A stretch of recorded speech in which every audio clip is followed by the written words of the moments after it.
Muy bien, hemos cantado al Señor que Jesús, toda nuestra maldad estuvo sobre él. Y vamos a leer un salmo antes de empezar con esta enseñanza, que es un salmo muy hermoso. El Salmo 22, vamos a la Biblia, Salmo capítulo 22. Y este salmo, de alguna forma, al final vamos a entrelazarlo en la enseñanza que vamos a tener el día de hoy. Este Salmo 22 es una profecía que hace el salmista aproximadamente 1000 años antes de que esto sucediera, y se estaba profetizando que un día en la cruz del Calvario el Hijo de Dios estaría diciendo y viviendo lo que este salmo en su integridad dice.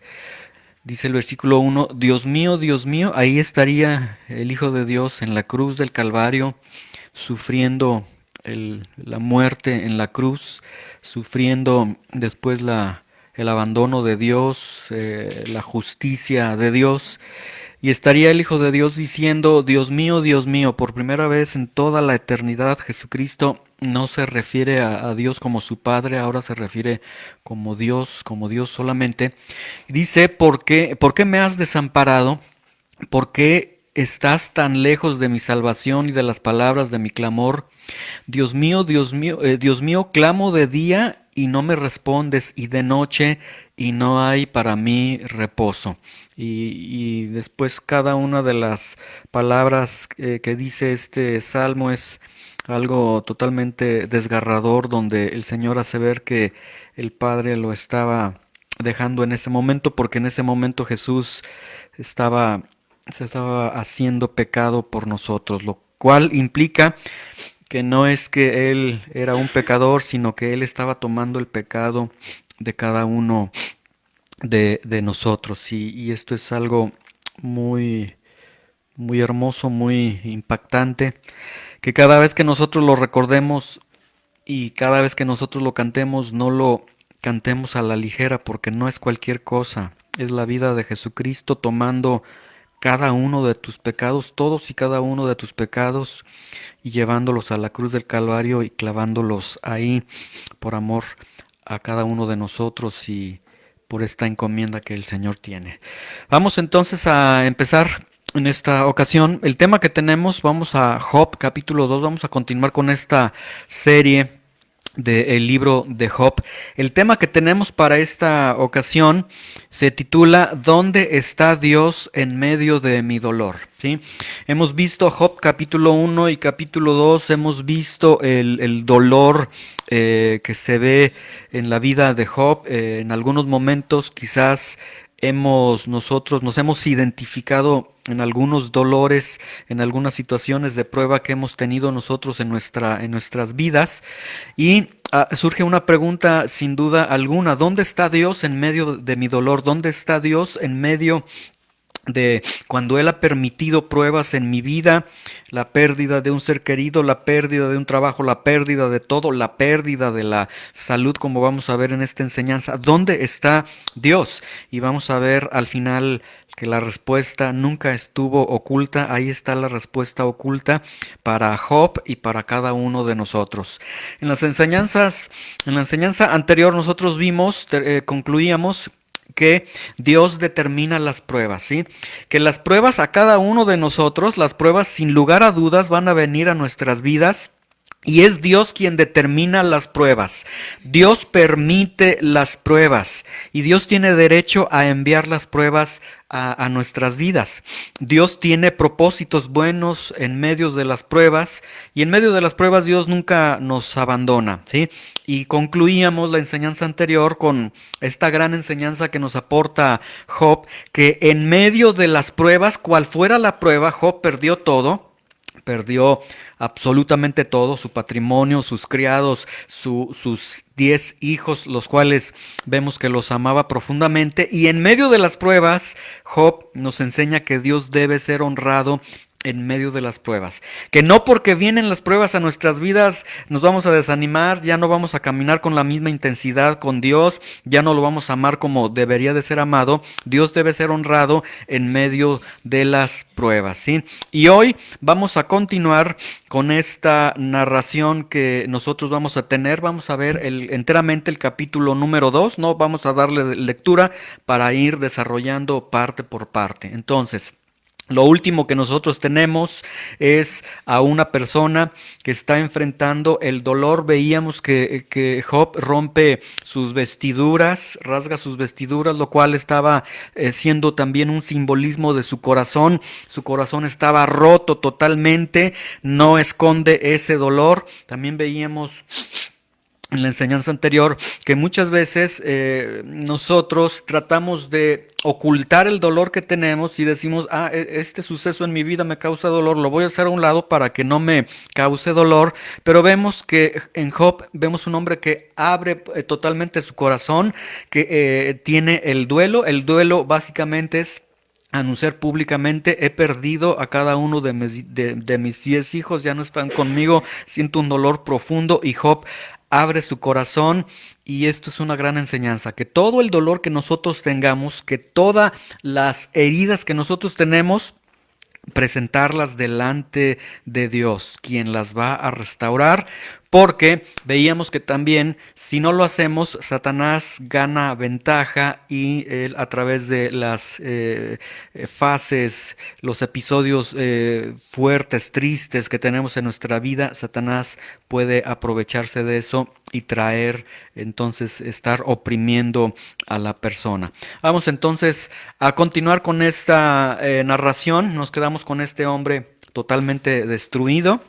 Y vamos a ver que todavía le espera más pruebas a Job. Vamos a orar. Señor, te damos muchas gracias en esta mañana por la oportunidad que nos has dado de reunirnos, por la oportunidad que nos das de exaltar tu nombre, y ahora por la oportunidad que nos das de ir a tu palabra, Señor. Traslada nuestras mentes, Señor, a la narración que tenemos el día de hoy. Ayúdanos a ser creativos, a echar a andar también nuestra imaginación, a meternos en el texto, Señor, que nosotros estamos leyendo, el cual te pedimos que nos ayudes a trazarlo adecuadamente, que lo bendigas, y que la exposición de hoy pueda obrar en nuestros corazones, Señor, en el nombre de Jesús. Vamos entonces a Job capítulo 2, versículo 1. Continúa entonces esta narración. Nos quedamos entonces en la última ocasión, un hombre totalmente destruido. Termina un hombre en un profundo duelo, dolido, con un dolor impresionante. Imagínense lo que debe ser perder todo tu patrimonio, perder todos tus hijos, perder todo absolutamente. Entonces ese hombre ahí está, totalmente. Lo último que él dijo es: que sea el nombre de Jehová bendito. Dios quita, Dios da, sea el nombre de Jehová bendito. Y luego nos vamos nuevamente al cielo. Hace el Espíritu Santo esta transición, otra vez se va al cielo para que se haga esta descripción de lo que está sucediendo. Job capítulo 2 versículo 1 dice: aconteció que otro día vinieron los hijos de Dios, estos son los ángeles, ya lo hemos visto, para presentarse delante de Jehová. Y Satanás vino también entre ellos, presentándose delante de Jehová, ¿sí? Nuevamente, vienen los ángeles, no por iniciativa propia, vienen porque Dios los comisiona a que rindan cuentas de sus ministerios. Ahora Satanás tiene un reporte que darle al Señor. Versículo 2. Y dijo Jehová a Satanás: ¿de dónde vienes? Respondió Satanás a Jehová y dijo: de rodear la tierra y de andar por ella.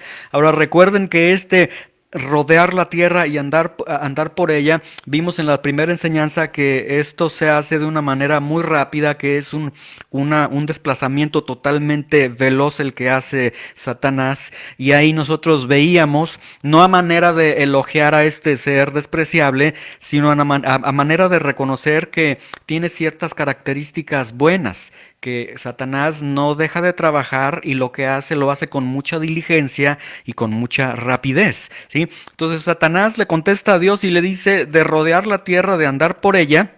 ¿Qué es lo que hizo en este periodo? Pues solamente le quitó la vida a todos los trabajadores de Job, le quitó todas las posesiones a Job y mató a todos los hijos de Job. Eso es lo que hizo mientras estaba rodeando la tierra y andando por la tierra. Ahora vean el versículo 3. Y Jehová dijo a Satanás: ¿no has considerado, no has puesto en tu corazón, no has visto detenidamente a mi siervo Job, que no hay otro en la tierra, varón perfecto y recto, temeroso de Dios y apartado del mal, y que todavía, a pesar de que lo has lastimado, retienes su integridad, aun cuando tú me incitaste contra él para que lo arruinara sin causa? Y entonces vemos que nuevamente Dios se expresa de Job de la misma forma como se ha expresado desde el capítulo 1, como un varón perfecto y recto, como un varón temeroso de Dios,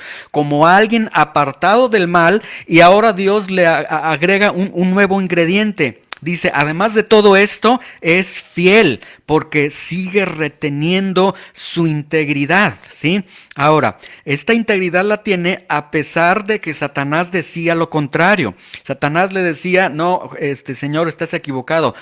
Job no te ama, Job es egoísta, como tú le has bendecido con tantas cosas, pues ¿quién no? Le diste 10 hijos, 10 hijos es una gran bendición, por eso Job te ama, es egoísta, le diste miles de animalitos, le diste muchas propiedades, entonces ¿cómo no te va a amar? Así cualquiera, hasta un ateo te va a amar. Entonces Satanás está diciendo que Job es egoísta, ¿sí? Pero veamos aquí el juego de palabras. Dice el Señor, dice, aun cuando tú me incitaste contra él para que lo arruinara sin causa. Es decir, Job le decía, ¿a poco Job te ama de balde? ¿Job te ama sin causa? No, la causa son las bendiciones. Ahora Dios, en este juego de palabras, le regresa ese mismo argumento a Satanás y le dice, tú me incitaste contra él para que lo arruinara sin causa. Aquel que tú decías que a poco sin causa me amaba, pues sin causa yo he permitido que tú lo tocaras. Y con este juego de palabras, lo que Dios está tratando de hacerle ver a Satanás es, Job es totalmente inocente. Le aclara a Satanás y le está diciendo a Satanás, mira Satanás, Job no es egoísta, Job no tiene la culpa, todo lo que le vino a Job, él no es el culpable, ¿sí? El único culpable aquí realmente en ese momento era Satanás. Entonces, vamos a ver más adelante, cuando vienen los amigos de Job que tratan de consolarlo, vamos a ver que ellos comienzan a argumentar y a decir, Job, tú te encuentras así porque pecaste. O sea, el culpable eres tú. Dios está diciendo a partir de este momento, Job no es culpable delante de mí. Él no tiene la culpa, él es inocente en todo lo que ha sucedido. Y vamos a ver que los amigos de Job le van a decir, tú tienes la culpa, tú pecaste, ¿sí? Y esta es una naturaleza humana, que todo lo que nos sucede, las personas van a decir, lo malo que te está sucediendo es porque pecaste, porque hiciste algo que no agrada a Dios, entonces tú tienes la culpa, ¿sí? Pero lo curioso es que aquellas personas que sin misericordia nos dicen, es porque pecaste, cuando el día de mañana les pasa algo malo a ellos dicen, son pruebas de Dios. Pero lo malo que nos sucede a nosotros es porque nosotros hemos pecado, y cuando a ellos les sucede es una prueba de Dios, para que vean la naturaleza humana tan débil y tan mala que muchas veces tenemos. Nosotros podemos aprender aquí grandes verdades bíblicas. La primera verdad bíblica que podemos aprender en estos versículos es que lo que suceda en nuestras vidas, escuchen con atención, todo lo que suceda en nuestras vidas, Dios lo permite, ¿sí? Sea porque nosotros hemos pecado o porque no hemos pecado, Dios finalmente lo permite. A veces Dios, ¿sí? Si nosotros hemos pecado, Dios va a permitir que asumamos las consecuencias de nuestros pecados, pero aun cuando nosotros asumimos las consecuencias de nuestros pecados, eso no implica el enojo de Dios. Vamos rápido a Jeremías capítulo 30, versículo 15, sin perder el libro de Job, pongan algún separador ahí en Job capítulo 2. Vamos a Jeremías capítulo 30, versículo 15, ¿sí? Entonces, Dios todo lo que nosotros sucede, Dios lo permite, ¿sí? Ahora, les decía, a veces las personas dicen, es que tú no prosperas, es que tú no esto porque tú estás mal, porque tú eres pecador, ¿sí? Y no saben muchas veces que Dios está obrando en las vidas de las personas, como en la vida de Job. No sabían por qué Job estaba viviendo lo que estaba viviendo y ellos asumían que era porque Job había pecado. Pero aun cuando nosotros hemos pecado, no significa que tenemos el azote de Dios en nuestras vidas, que Dios nos reprueba, que Dios ya nos va a desechar. Es muy distinto que Dios permita que vivamos las consecuencias de nuestros pecados, porque es una ley divina. Todo lo que se siembra se cosecha. Pero veamos Jeremías 30:15. Vean, dice, ¿por qué gritas a causa de tu quebrantamiento incurable? Es tu dolor, porque por la grandeza de tu iniquidad y por tus muchos pecados te he hecho esto. O sea, Dios le está diciendo a su pueblo, porque pecaron, por eso los estoy corrigiendo, por eso los estoy castigando. Pero vean, no se queda ahí el trato de Dios. Vean el versículo 17.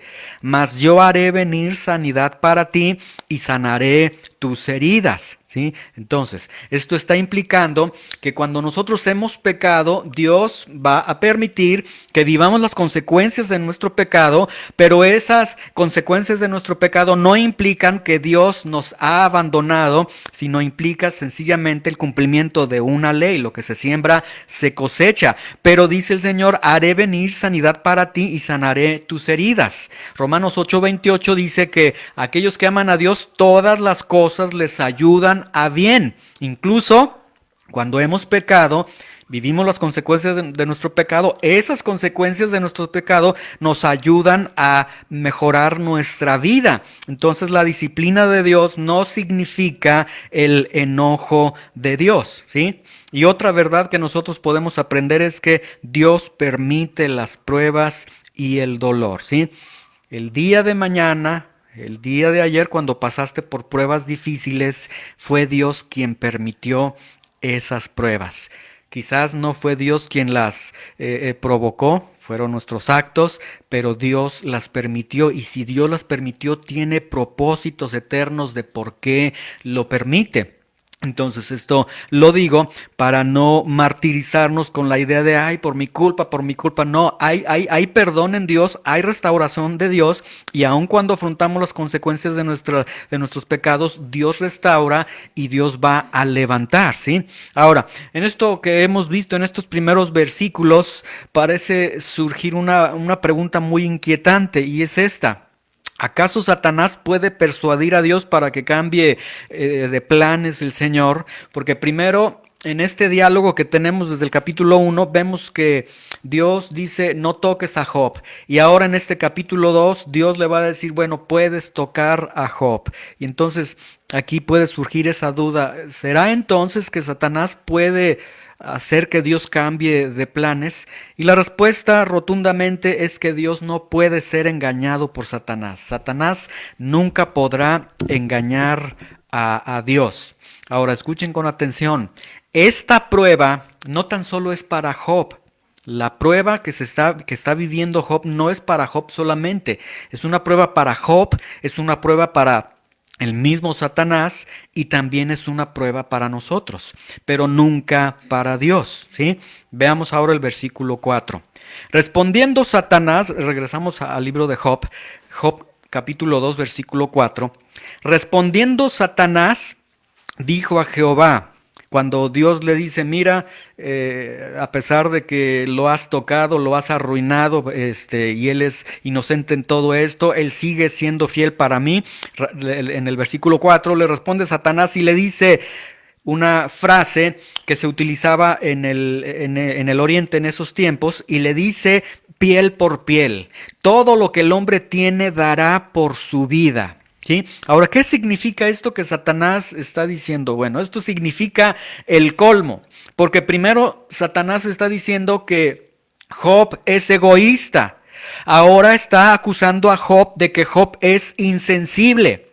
Lo que Job le está diciendo a Dios es, mira, Señor, Job te daría todos sus bienes. Job te daría las pieles de sus animales, es decir, las vidas de sus animales. Incluso Job te daría las pieles de sus hijos, las vidas de sus propios hijos. Mientras él esté vivo y sano, él te podría dar todo. Él podría asumir con un gesto de piedad todo el dolor que tiene mientras, Señor, tú no lo toques a él. ¿Sí? Pero vean el versículo 5. Pero extiende ahora tu mano, toca su hueso, toca su carne y verás si no blasfema contra ti en tu misma presencia. Lo que Satanás le está diciendo a Dios es, mira, Señor, golpéalo en lo físico. Pégale ahí, en lo más particular, en lo más central de él. Pégale en su salud y verás si Job no te regresa un golpe a ti. Es lo que Satanás le está diciendo a Dios. Y vean el versículo 6.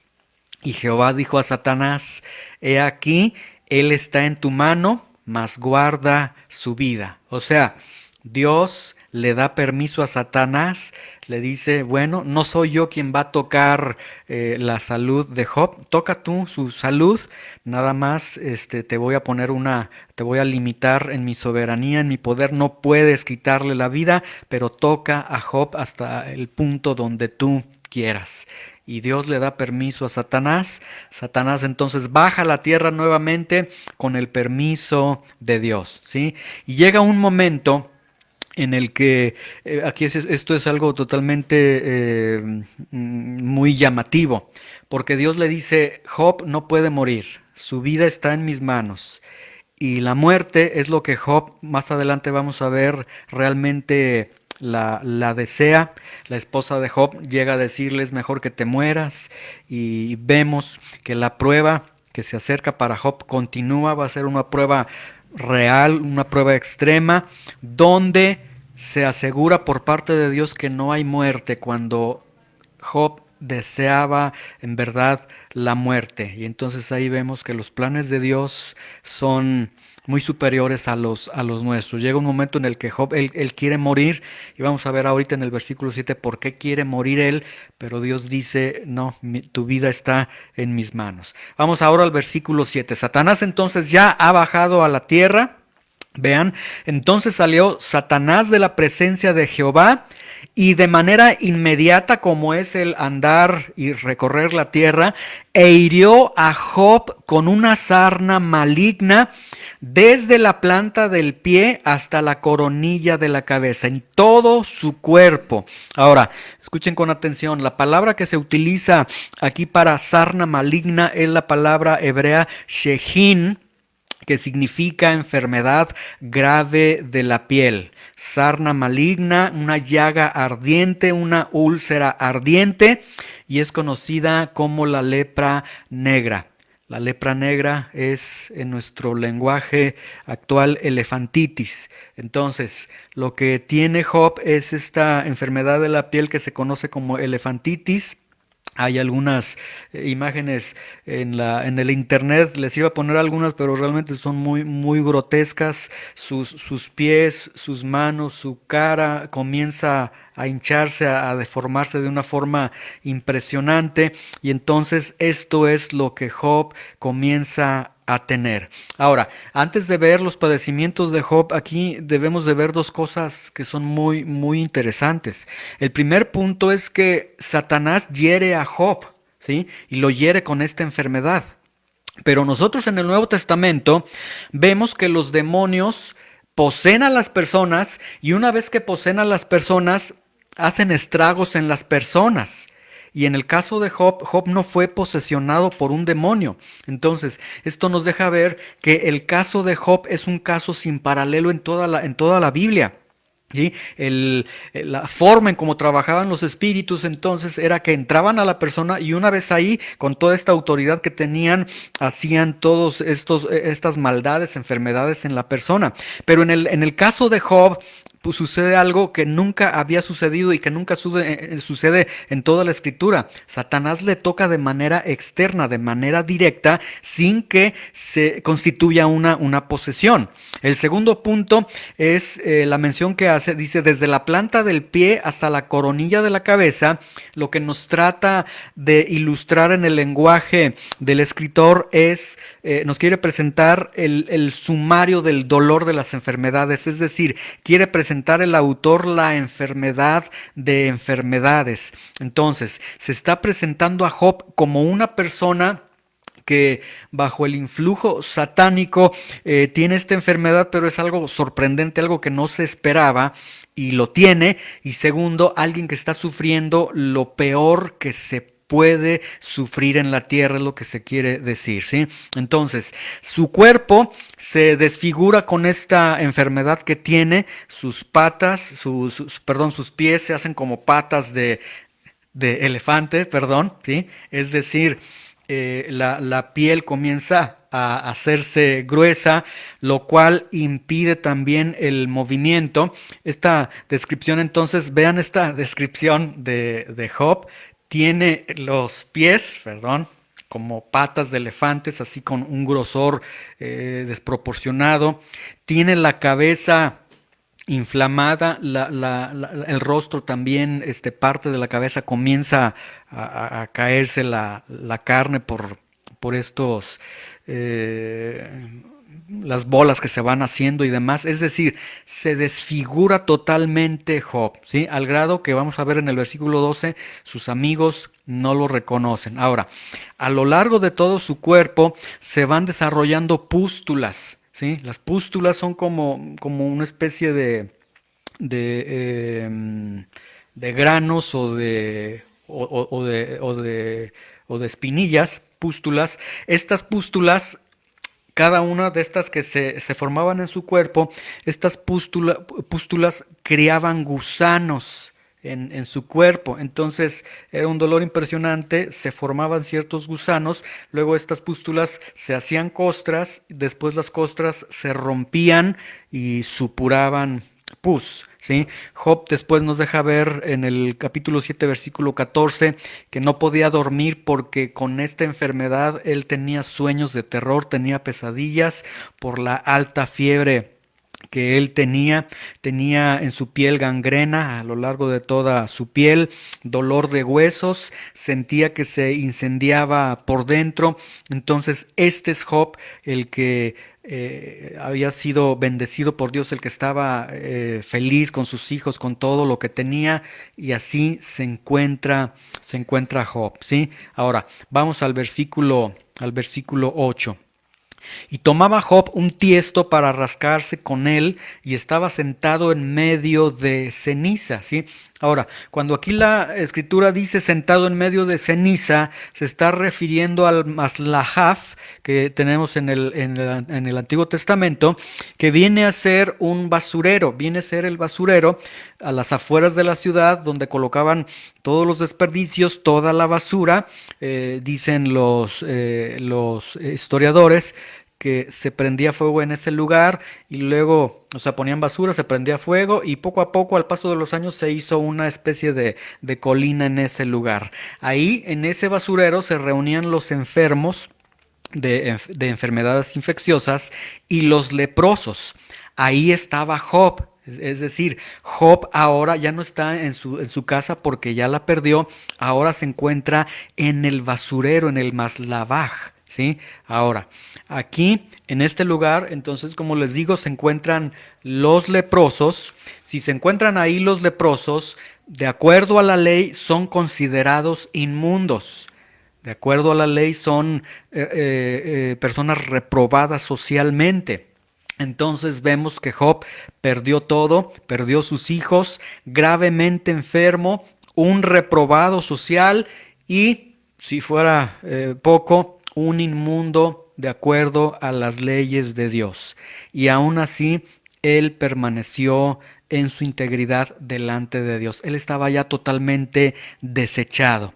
Ahora, dice aquí el versículo 8 que tomaban un tiesto para rascarse. Este tiesto es pedazos de cerámica. Tomaban entonces pedazos de cerámica de la misma basura para estarse rascando. La idea era abrirse las úlceras que tenían, porque ellos tenían la esperanza de que al abrirse la úlcera saliera la pus y dejara ya de salir pus. Entonces era una enfermedad impresionante, eran dolores terribles los que estaba viviendo Job, es decir, dolores intensos en su cuerpo, el dolor de su corazón de todo lo que ha perdido, ahora el dolor de que es un rechazado en el pueblo, el dolor de que es un inmundo a los ojos de la ley, etcétera. Entonces él se encuentra en una situación totalmente devastadora, ¿sí? Ahora, vean el versículo 9. Entonces le dijo su mujer, cuando lo vea en el basurero, le dice, ¿aún retienes tu integridad? Maldice a Dios y muérete, ¿sí?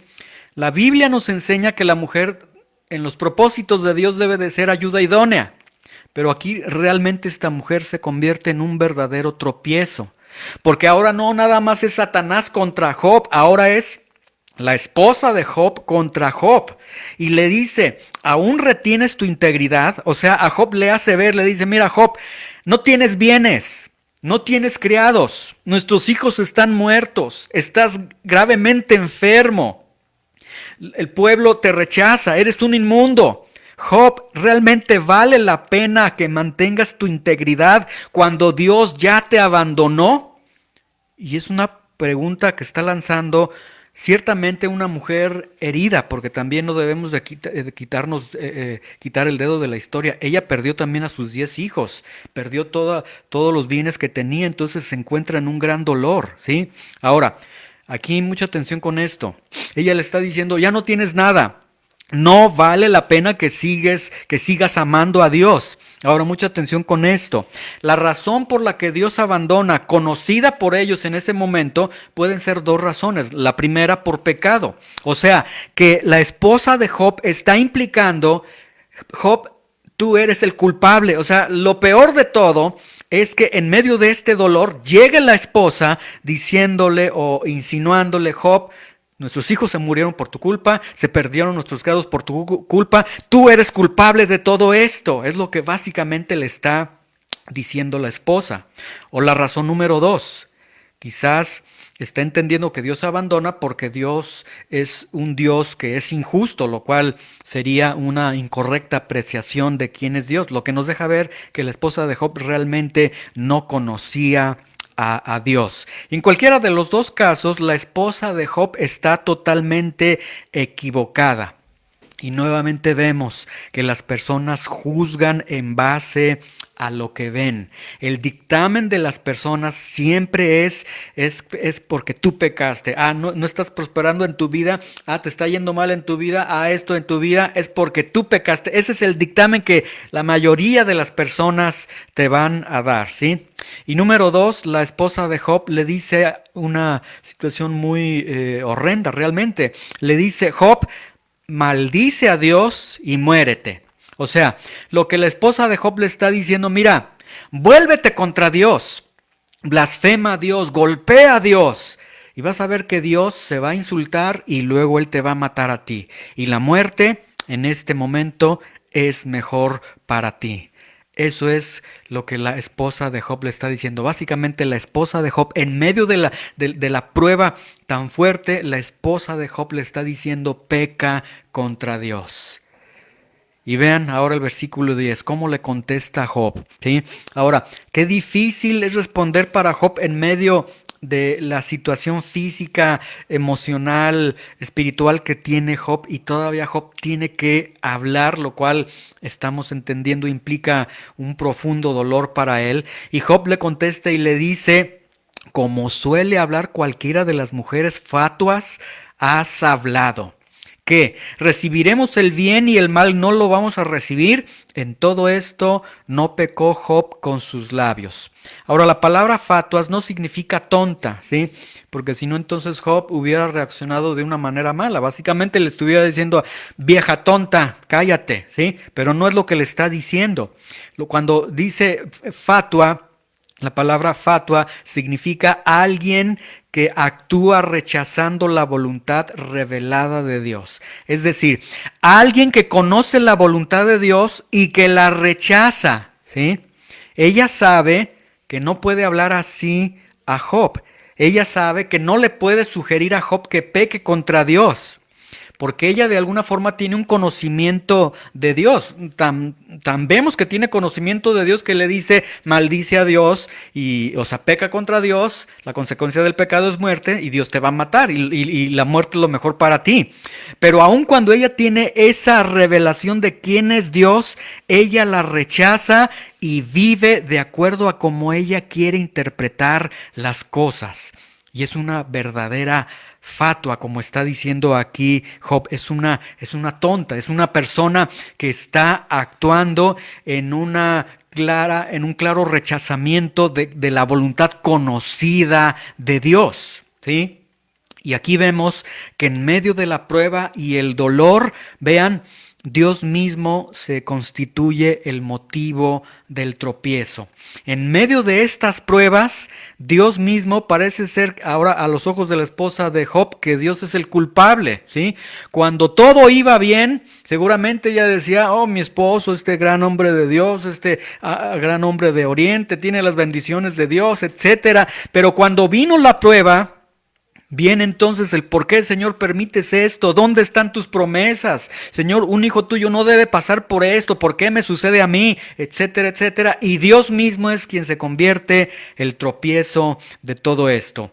Vamos a Mateo capítulo 13, versículo 19 para ver algunas verdades en cuanto a esto que acabo de mencionarles, que Dios a veces en medio de la prueba es Dios quien se convierte el motivo de tropiezo. O sea, tropezamos porque no conocemos a Dios, porque no entendemos quién es Dios y los planes de Dios. Mateo capítulo 13, versículo 19. El libro de Job lo guardan ahí con algún separador. Vamos a regresar ahorita.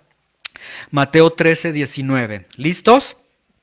Vean, dice, cuando alguno oye la palabra del reino y no la entiende, y este no la entiende, recuerden, no la obedece. Escuchen con atención. Si tú oyes la palabra del reino, la palabra de Cristo, y no la obedeces, viene el malo y arrebata lo que fue sembrado en tu corazón. ¿Sí? ¿Por qué Satanás tiene entrada ahí para robar esa palabra? Porque tú no la estás obedeciendo.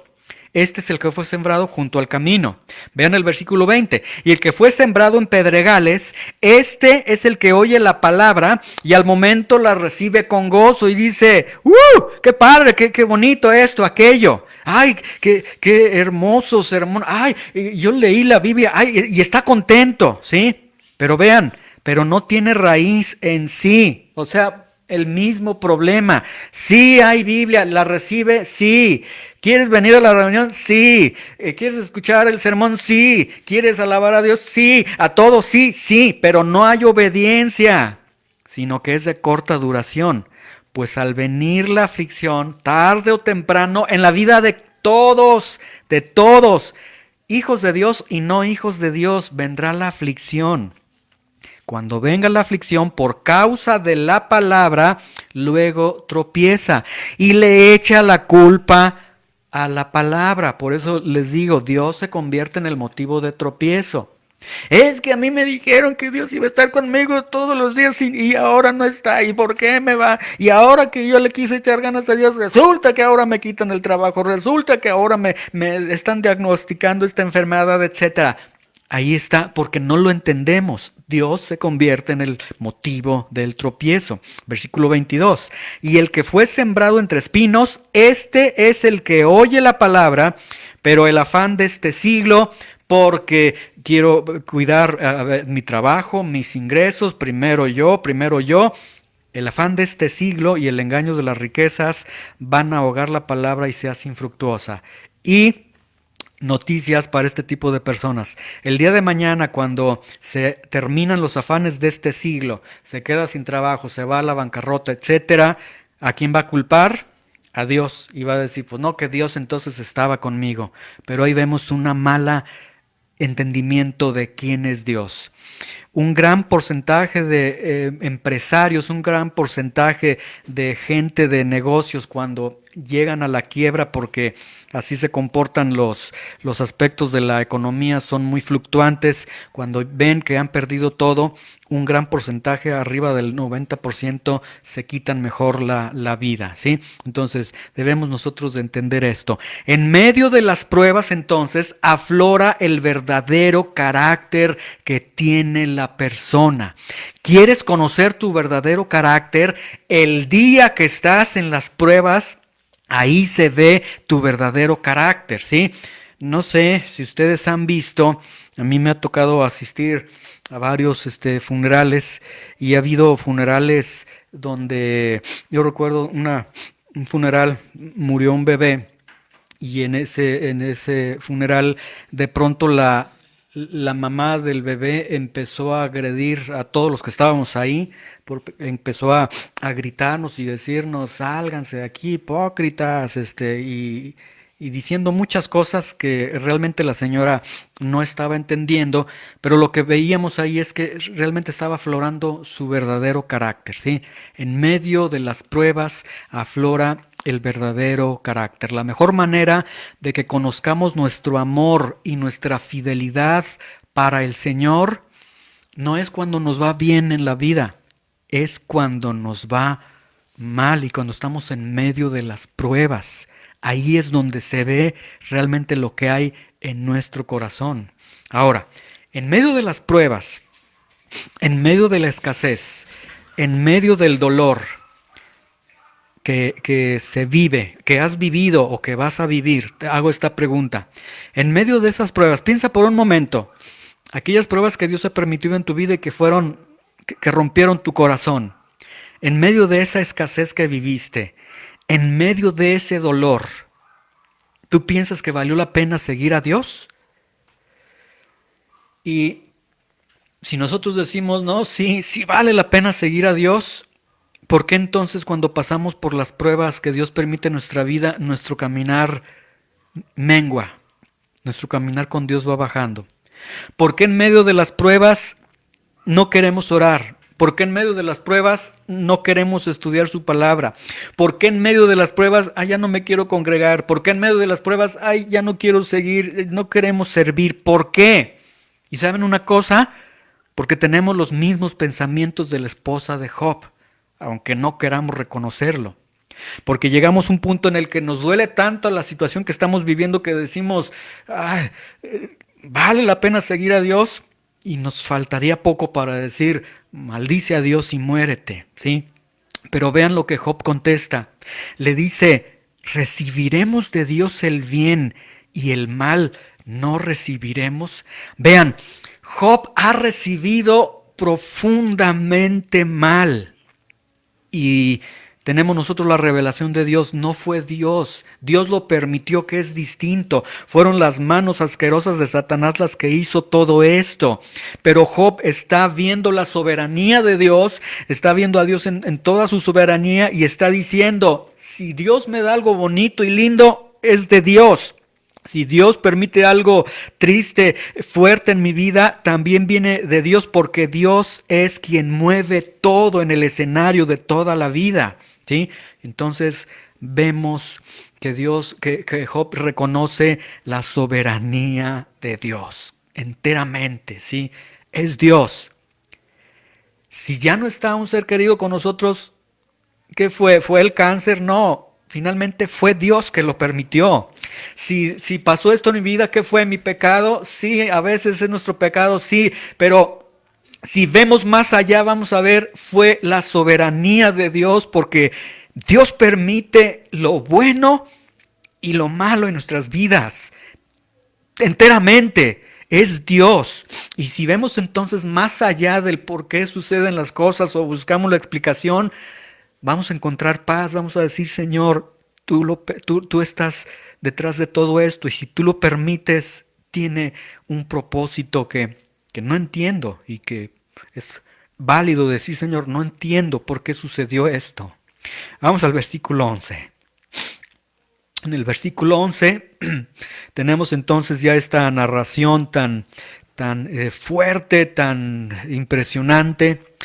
Ahora viene un poquito de algo bueno, aunque después se convierte en algo, pues finalmente eran hombres, no entienden, ellos no tienen la visión que nos ha presentado ya el Espíritu Santo a través del capítulo 1, donde vemos que todo nace allá en el trono de Dios.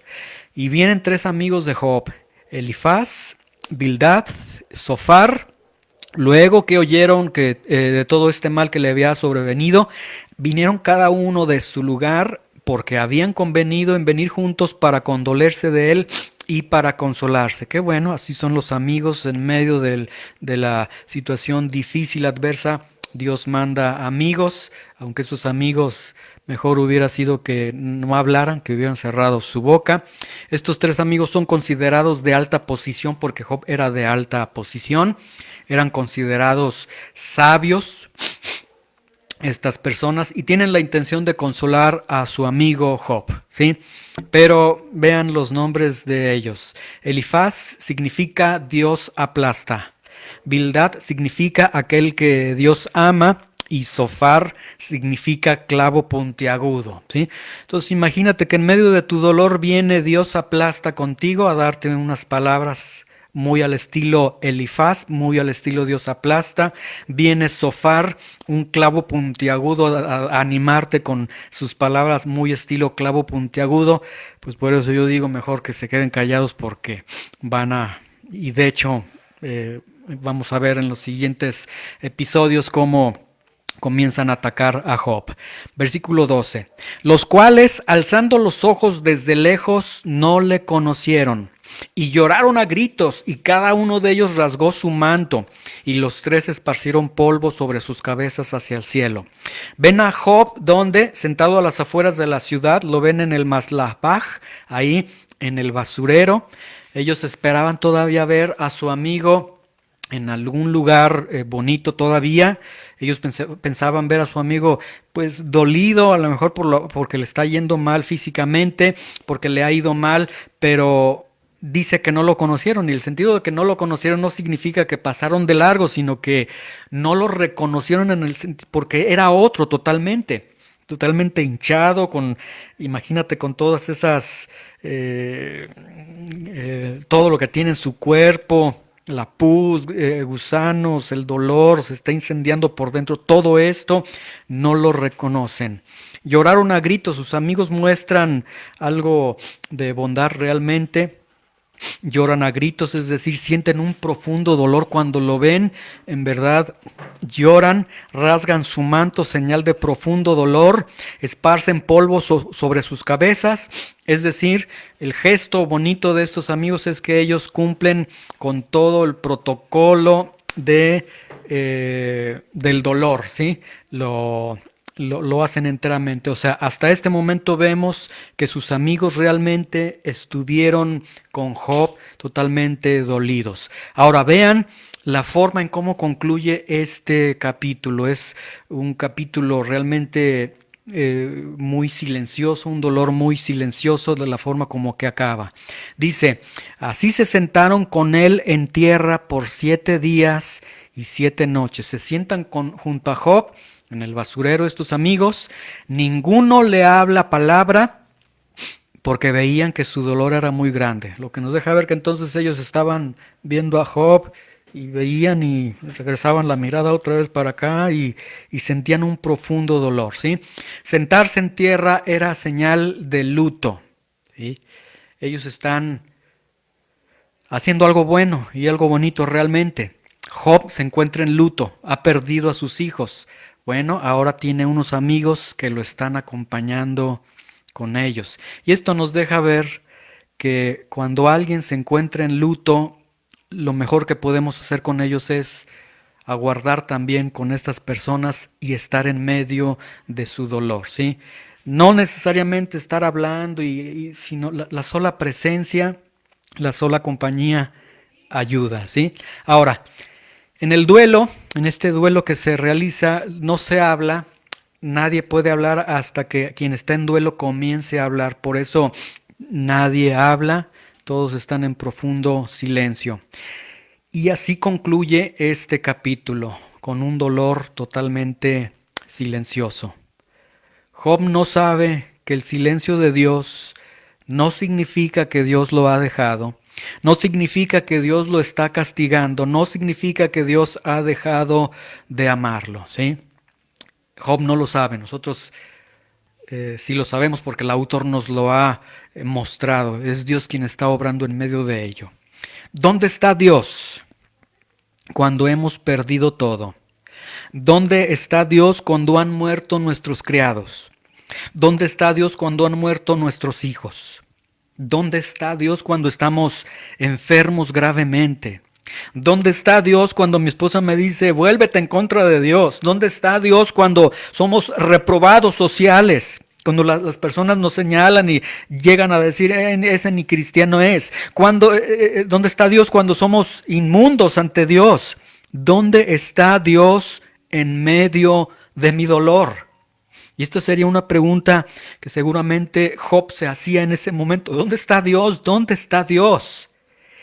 Y la respuesta la tenemos ahí mismo en el libro de Job. Es muy hermoso que el Señor da la respuesta. Vean la respuesta. ¿Dónde está Dios en medio del dolor de Job? ¿Dónde está Dios en medio de mi dolor? Vean, ahí está la respuesta. Vamos a Job capítulo 1, versículo 12.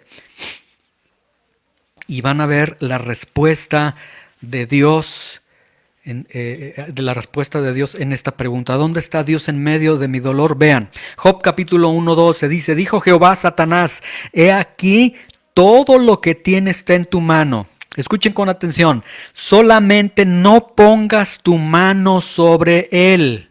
Solamente no pongas tu mano sobre él. Luego vamos a Job capítulo 2, versículo 6. Y Jehová dijo a Satanás, he aquí, él está en tu mano, mas guarda su vida. Vean, Dios dijo, solamente no pongas tu mano sobre él, y luego dice, mas guarda su vida. ¿Dónde está Dios en medio de mi dolor? En medio del dolor de Job, ahí está Job 1:12 y Job 2:6, estaba guardando su vida. Dios no lo había abandonado, Dios no lo estaba dejando de amar, Dios estaba permitiendo la prueba y Dios estaba guardando su vida, ¿sí? En medio de este dolor, Job estaba en las mejores manos, estaba en las manos de Dios. Dios nunca lo dejó. Cuando atravieses el dolor del silencio, te vas a enfrentar a la pérdida de muchas cosas. Y en medio de esas pérdidas, ¿sí?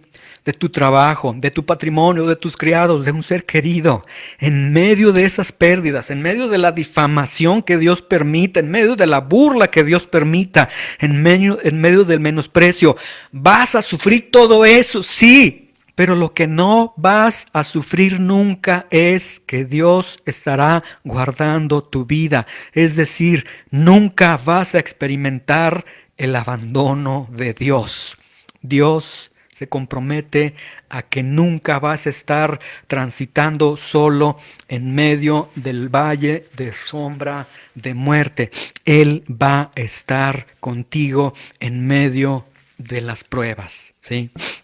Y las pruebas que Dios permite en tu vida, sin lugar a dudas, son pruebas que vas a sentir, son tramos que caminas solo porque a veces nadie te va a entender, nadie te va a comprender el dolor que estás sintiendo, la agonía que estás sintiendo, pero en medio de ese dolor, de esas pruebas, Dios no te va a abandonar. Tienes la garantía de que no vas a experimentar el abandono de Dios. Y la razón por la que no vas a enfrentar el abandono de Dios se llama Cristo. quien sí experimentó el abandono de Dios. Vamos al Salmo 22 para que veamos lo que el Señor Jesucristo experimenta Él en su vida, para que tú el día de hoy no lo experimentes y las pruebas que Dios permita en tu vida seas asaltado por todo dolor, enfermedad, lo que sea que Dios permita, pero nunca el abandono de Dios. Y está el Señor Jesucristo, entonces, como les decía, está en la cruz del Calvario. Esta profecía se cumple al pie de la letra 1000 años después. Y ahí está Jesús crucificado en todo este dolor, ardiendo en fiebre. Su rostro ya, dicen los médicos, con 20 centímetros de ancho ya por los golpes que ha recibido, inflamado.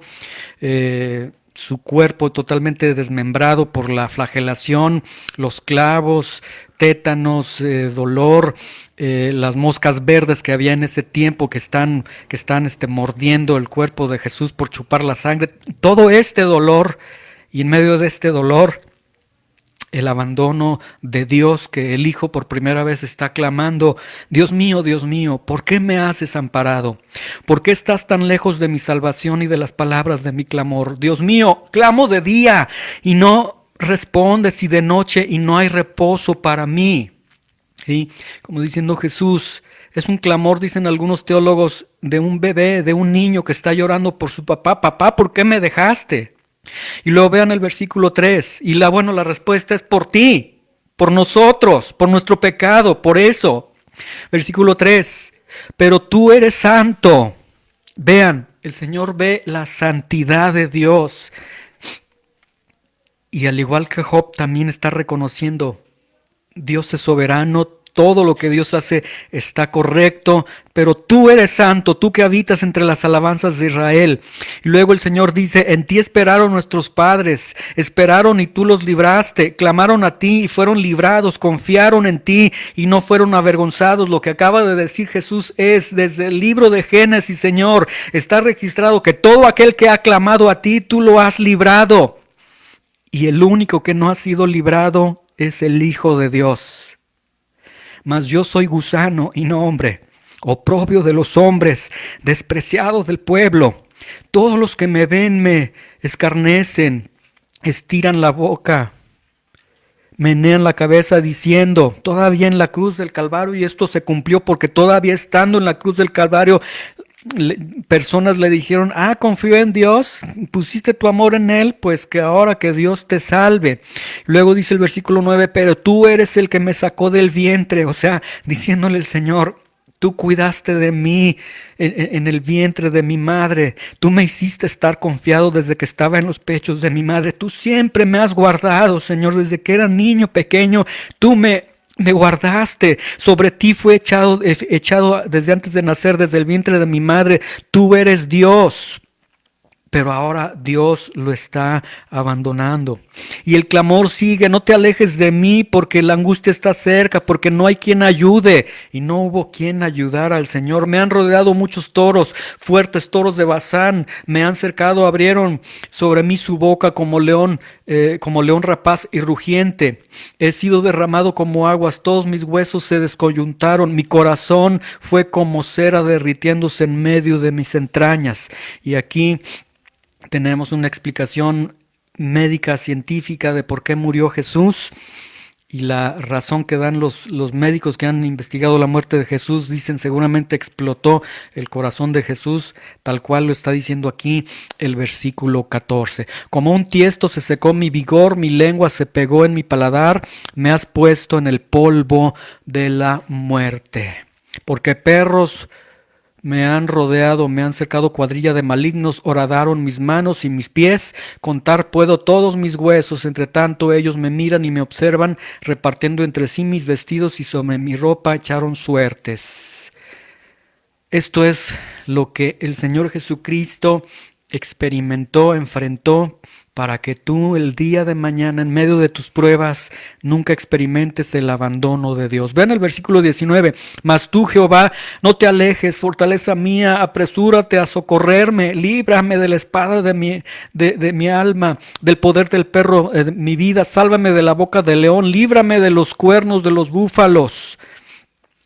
Y la Biblia dice que Dios no lo libró porque el Señor Jesucristo murió ahí en medio de esa cruz y Él permitió que experimentara estos dolores. La razón entonces por la que no vas a enfrentar el abandono de Dios en medio de tus pruebas es Cristo, quien ya experimentó el abandono de Dios. Y entonces, ¿dónde está Dios en medio de mi dolor? Dios está guardando tu vida en Cristo. Entonces necesitamos depositar nuestras vidas en Cristo, poner nuestras vidas enteramente en Cristo y saber que el día de mañana, cualquier prueba que Dios permita en nuestras vidas, Dios estará ahí en medio de nosotros y nunca nos va a abandonar. Señor, te damos gracias en este momento por tu palabra. Te damos muchas gracias, Señor, por estas enseñanzas que tenemos aquí en el libro de Job, particularmente lo que hemos aprendido el día de hoy, Señor, que en medio de la prueba, que en medio del dolor, ¿dónde está Dios? Y la respuesta es guardando nuestras vidas en Cristo Jesús. Señor, gracias por este regalo que nos has dado. Gracias por Cristo Jesús en nuestras vidas, Señor. Yo te pido, Señor, que te reveles, Señor, a través del Hijo, y que aquellos que no conocen al Hijo todavía, que puedan rendir sus vidas a Cristo, dar sus vidas enteramente a Él, porque ver a Cristo es ver a Dios mismo. Y Señor, el día de mañana que tú permitas las pruebas en nuestras vidas, ayúdanos a recordar que tú estarás siempre guardando nuestras vidas, Señor, en Cristo Jesús. Y que el que comenzó la buena obra la terminará, porque esa es tu voluntad, Señor. Te damos muchas gracias en el nombre de Jesús. Amén.